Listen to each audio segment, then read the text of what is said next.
Isa akong OFW. Sa sobrang inip ko dito, naging libangan ko yung lintik na sugal na yan. Halos lahat ng sahod ko natatalo sa sugal. Nako, hindi ka nag-iisa, idol. I'll never slow up, no I don't take shit. I got no love for the fakeness. If you wanna play tough and wanna hate this, I'll always show. Magandang araw sa inyong lahat mga idol, long time no see. Pero bago tayo magsimula ay gusto ko munang i-shoutout lahat ng mga OFW na nagtatrabaho sa iba't ibang parte ng mundo. Mga OFW na patuloy na nagsisikap para sa kanya-kanyang mga pangarap. Lahat ng OFW na nagsakripisyong iwan ang pamilya sa Pinas, iniwan ng asawa, iniwan ng mga anak para lamang mabigyan sila ng magandang kinabukasan. Shoutout na rin sa lahat ng mga OFW na kasama kong nagtatrabaho dito sa Taiwan. Mga idol, sa mga kasama kong OFW na nagtatrabaho dito sa Taiwan,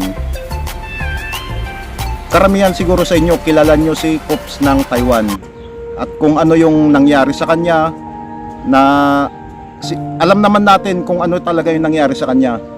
Pinaglaban lang naman niya yung sa tingin niya ay tama, pero ganun nga ang naging resulta. Hindi maganda para sa kanya, napauwi siya ng Pinas.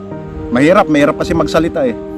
Basta yun lang yun, ang sa tingin niya ay pinaglaban niya yung sa tingin niya ay tama para sa mga kasama niyang OFW na nagtatrabaho sa kumpanya, pero ganun nga ang naging resulta, napauwi siya ng Pinas. Ano sa tingin niyo mga idol? Tagilid ba yung ginawa niya? Hindi nakapaghanda? Basta na lang sumugod sa laban na hindi, kasi para sa akin parang ganon kasi nangyari, parang sumugod sa laban na hindi muna naghanda. Dapat nagtanong-tanong muna siya, pinag-aralan niya kung ano yung magiging resulta bago nagreklamo. Pero wala, nangyari na yun eh. Tama naman para sa akin, tama yung ginawa niya, tama. Pero hindi lang naging magandang resulta para sa kanya. Sigurado naman, baka malay natin makabalik pa dito o magtrabaho na lang sa ibang bansa. At least nagpakita siya ng katapangan na ipaglaban ng mga kapwa OFW na kung ano man yung tama, ipaglaban mo. Yun nga lang, ang naging kapalit, napauwi siya ng Pinas. Kung ano yung reaksyon nyo sa nangyari sa kanya, chat nyo na lang sa comment section. At magbabasa tayo ng mga comment. Naipon na, pasensya na, medyo tamad talaga akong mag-reply sa mga comment niyo sa comment section. Kaya ganito na lang gawin natin, isa-isahin kong babasahin at dito na lang sa mga video natin sasagutin. Ito pinakauna, isa akong OFW. Sa sobrang inip ko dito, naging libangan ko yung lintik na sugal na yan. Halos lahat ng sahod ko natatalo sa sugal. Nako, hindi ka nag-iisa idol. Ako din. Dumaan din dyan. Nagkaroon ng problema, pagkatapos sinamahan pa ng inip, ayun na, nagkahalo-halo na, at napakaraming OFW ang nakaka-relate dyan. Napakaraming OFW ang ginawang libangan ng sugal at bandang huli nasira sila. Yung iba nakatigil, yung iba nakabangon pa naman, pero may mga hindi na nakabangon at umuwing luhaan sa Pilipinas. Ganon ang nangyari sa kanila. Wag nyong gagawing libangan ng sugal. Ang sugal ay hindi libangan. Kahit nasabihin yung pakunti-kunti lang sa simula, yung pakunti-kunti na yan, pataas ng pataas ang dosage niyan. Sinasabi ko sa inyo, ganyan ganyan maglaro ang sugal. Yung pakunti-kunti na yan, patitikimin ka ng panalo. Medyo, sa halimbawa, sabihin natin 100, 200, patitikimin ka niyan, mananalo ka 5,000, sabihin na natin 10,000. Diyan na nagsisimula yan. Hanggang sa bandang huli, sunod-sunod na italo mo at gusto mo nang makabawi. Kaya ganun ang nangyayari. Kakahabol mo ng talo mo sa kagustuhan mong makabawi, lahat ng sahod mo doon na lang napupunta. Ganun ang laro ng sugal. Kaya kahit maliit ang kaya nyo sa simula, huwag nyong susubukan.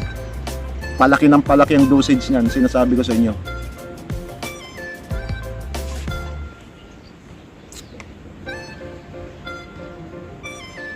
Pangalawa, napasubscribe po ako sa inyo idol. Parang natauhan ako. Salamat idol at medyo nagising ka na rin sa katotohanan. Ako nagsusugal, nakakadilihin siya naman kahit papaano. Nakabili ako ng motor na ibenta ko din after 7 days. Yun lang. Kasi hindi mo naman kasi pinaghirapan yan idol, mas lalo na pag iniisip mong saglit mo lang nakuha. Sabihin na natin na sa loob ng isang oras nakakuha ka ng 50k. Yun ang binili mo ng motor.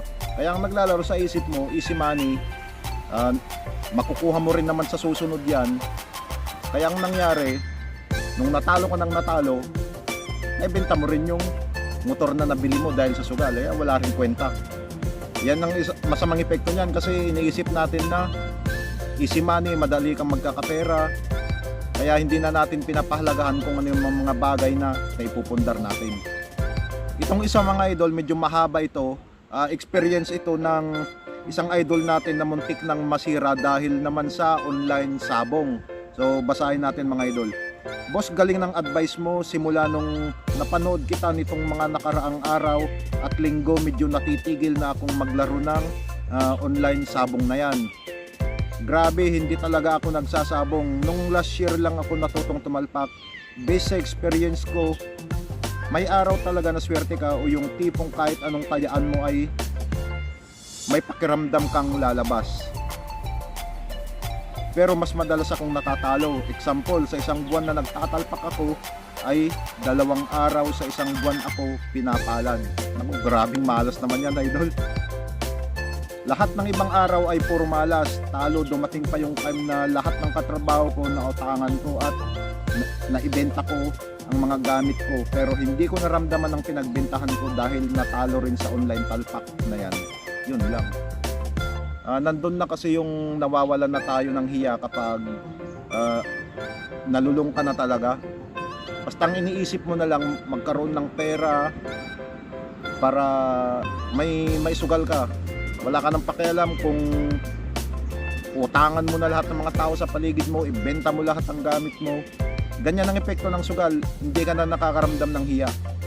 So huwag na kayong magtaka kung ang mga sugarol ubos-ubos ang mga gamit ng mga yan, lubog sa utang.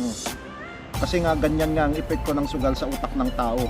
Nagiging manhid, nawawalan na ng hiya. Yung tulad ng nangyari nito, lahat ng katrabaho halos inutangan, naibenta yung mga gamit. Pero yung mga pinagbentahan ng gamit, naubos din dahil naitaya rin niya, naipatalo rin niya sa online sabong. So ituloy natin, nasaan na ba tayo? Maganda rin yung mga ganitong video kahit papano ay nagkakaroon kami ng comfort zone para maisipan namin kalimutan ang sugal na yan. Sa online sabong ko din naranasan yung wala nang makain dahil naisugal sa pilit na makabawi. Ayan, isa pa yan. Oras na napagtatalo ka na sa sabong at naghabol ka na ng talo, yan na ang simula ng impyerno mo. Maraming nakaka-relate yan. At ilang video nang ginawa ko dyan tungkol sa paghahabol ng talo para makabawi. At imbis na makabawi ka, yung talo mong 5,000, talo mong 10,000, nagiging triple, nagiging 5 times. Kakahabol, hindi mo na namamalayan, nagiging kadena na. Dugtong na parang kadena yung talo mo hanggang sa hindi, yung iba hindi na nakakabangon at ang pinakasolusyon nila magbigti na lang magpakamatay at marami nang nagpakamatay dahil sa sugal. So tumigil na kayo.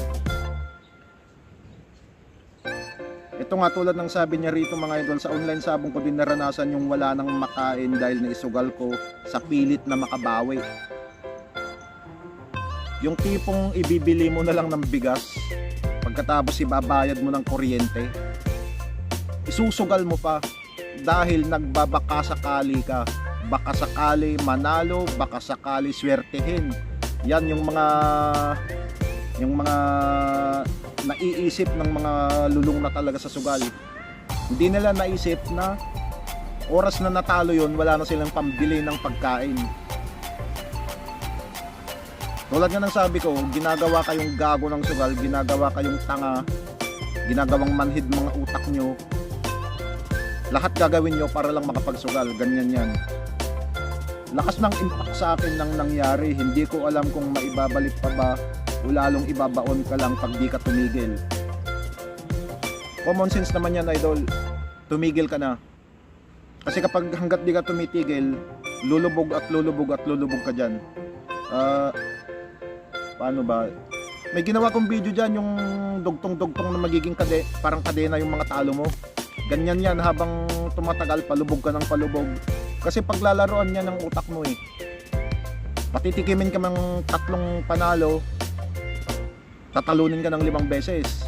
Patitikimin ka ng 5 panalo, tatalunin ka ng 8 beses. At yung bawat talo mo, mas malalaki yun. Kaya ang nangyari, palubog ka ng palubog. Pagkatapos mananalo ka na naman, parang roller coaster ang gagawin nyo sa utak mo. Manalo, matalo, manalo, matalo. Pero hindi mo, akala mo nananalo ka, akala mo nakakabawi ka, pero di mo napapansin, bawat talo mo mas malalaki yun. Kaya paubos ka ng paubos na hindi mo napapansin. Kaya maganda, tumigil ka na. Kaya pinapanood ko yung mga video mo para kahit papaano yung mga nag-a-advise ay may kaparehas na experience tulad sa amin. So salamat, idol. Thank you, boss, sa advice and more videos patungkol sa online sugal. Sa totoo lang, di ko naman nagawa to kung di ko na-experience mismo sa sarili ko. Kaya nagawa ko itong channel na to para sa atin, para sa mga nagbabalak, huwag nyo nang ituloy. Ginawa ko itong video na to dahil ang dami kong nakitang mga nalulong noon nung kalakasan pa, mas lalo kalakasan ng online sabong. Ang dami kong nakitang mga nalulong at isa na ako doon na nakaranas kung gaano kalupit niyan, yung online sugal na yan. Kaya sana hanggat maaga pa, tumigil na tayo. Hanggat maaga pa, ayusin na natin ang mga buhay-buhay natin para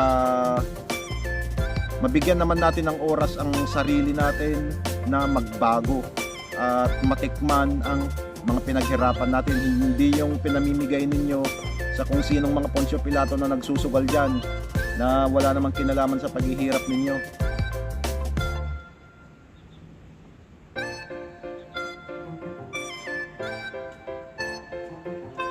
Ilaan nyo na lang ang oras ninyo sa trabaho, mag-ipon, na kalimutan ng tuluyan ng sugal para makabangon. So yun mga idol, lagi nyong tatandaan, sa sugal lahat ay negative, walang positive. Maraming salamat sa panonood mga idol.